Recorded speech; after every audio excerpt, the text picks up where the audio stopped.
ડભોઈ તાલુકામાં છેલ્લા 4 દિવસથી સર્વત્ર ધોધમાર વરસાદ વરસતા પંથકના તમામ 118 ગામોમાં ખેડૂતોમાં ભારે હરખની હેલી જોવા મળી રહી છે. અત્યાર સુધીમાં મોસમનો કુલ 14 ઇંચ જેટલો વરસાદ નોંધાઈ ચૂક્યો છે. ડભોઈ તાલુકો મુખ્યત્વે ડાંગરના ઉત્પાદન માટે જાણીતો છે. આ વર્ષે પણ તાલુકાની અંદર આશરે 5000 એકરથી વધુ જમીનમાં ડાંગરનો પાક લેવાય તેવો અંદાજ છે. ડભોઈ સહિતના આસપાસના ગ્રામ્ય વિસ્તારોમાં હાલ ખેડૂતો ટ્રેક્ટર અને મજૂરોની સાથે ખેતરોમાં ઉતરી પડ્યા છે. વાવણી અને રોપણીના કામમાં વ્યસ્ત બન્યા છે. કુદરત મહેરબાન થઈને મોંઘા બિયારણ બચી ગયા. ડભોઈ વઢવાણ ગામના ખેડૂત ઈશ્વરભાઈ મણીલાલ વસાવાએ પોતાની આપવીતી જણાવતા કહ્યું કે છેલ્લા 10 દિવસથી વરસાદ ખેંચાતા તમામ ખેડૂતો ભારે મૂંઝવણમાં મુકાયા હતા. ખેતરોમાં વાવેલું મોંઘા ભાવનું બિયારણ પણ નિષ્ફળ જાય તેવી સ્થિતિ ઊભી થઈ હતી, પરંતુ કુદરતે ખેડૂતોની ઉપર આખરે મહેરબાની કરી છે.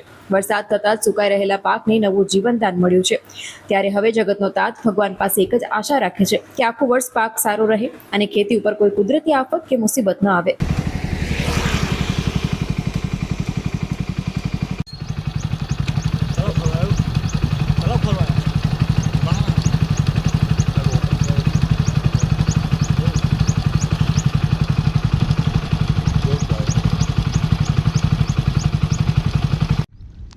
પાછલા 10 દિવસથી વરસાદ ખેંચાવાના કારણે દુષ્કાળ જેવી પરિસ્થિતિ સર્જાઈ હતી. ત્યારે પાછલા 3 દિવસથી સતત અવિરતપણે વરસાદની મેઘમહેર થઈ છે. ત્યારે ડભોઈ તાલુકો, નગર તેમજ સમગ્ર આજુબાજુના વિસ્તારની અંદર મેઘમહેર થવાને કારણે ડાંગરની રોપણી શરૂઆત થઈ ચૂકી છે.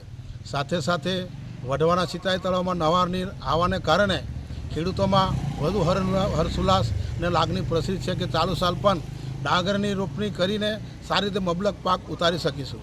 તો અવિરતપણે આવી જ રીતે પાછલું ચોમાસું પણ સારું નીવડે અને મેઘમહેર થતી રહે એવી આશા સાથે જય જવાન જય કિસાન.